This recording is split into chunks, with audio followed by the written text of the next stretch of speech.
Welcome to the Rich and Rob Show, everybody. I'm Rob. And I'm Rich. What's on tap for today, Rob? Well, Candace Owens is talking about the debacle created by the Democrats as a result of opening the borders and what has resulted from so many illegal immigrants flooding the system. Let's see what she says about the problem in New York City. She's quite aggressive, very intelligent too.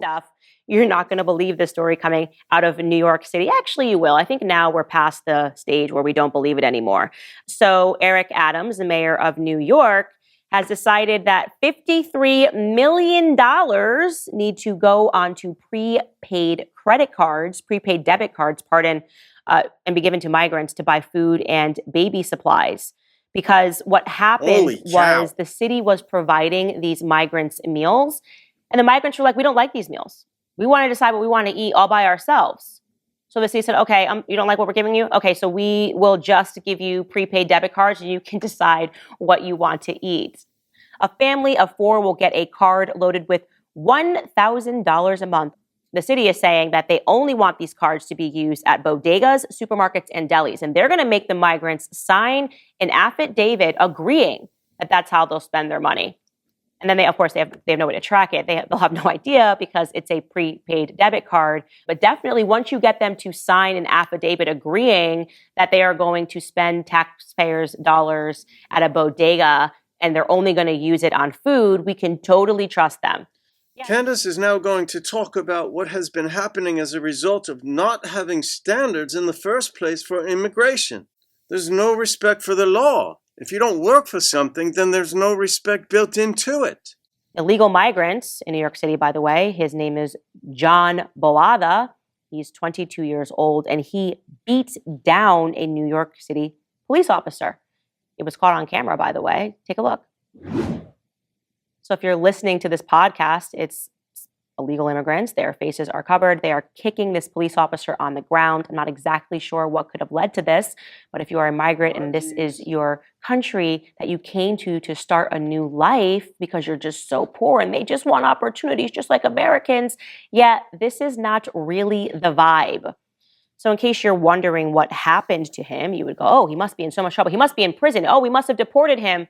Wrong. That's not what we do here. We still feel bad for him. So John Boada, he was immediately released back onto the streets of New York City, and he had some choice words for the cameras that were waiting outside. Take a look. Just into Fox News now, NYPD making 2 more arrests, illegal immigrants, and that attack on officers. Those suspects also allegedly stole an officer's cell phone to the cameras moments after being released without bail. He was released without bail. There's no bail. He's an illegal immigrant. Why would we don't want him to pay bail. Was he going to use his prepaid debit card? That's ridiculous. Just release him right back onto the streets. That's what we're doing at the border. It's just, catch and release policy. Why not do it in New York City? And what did he have to say for himself? F you.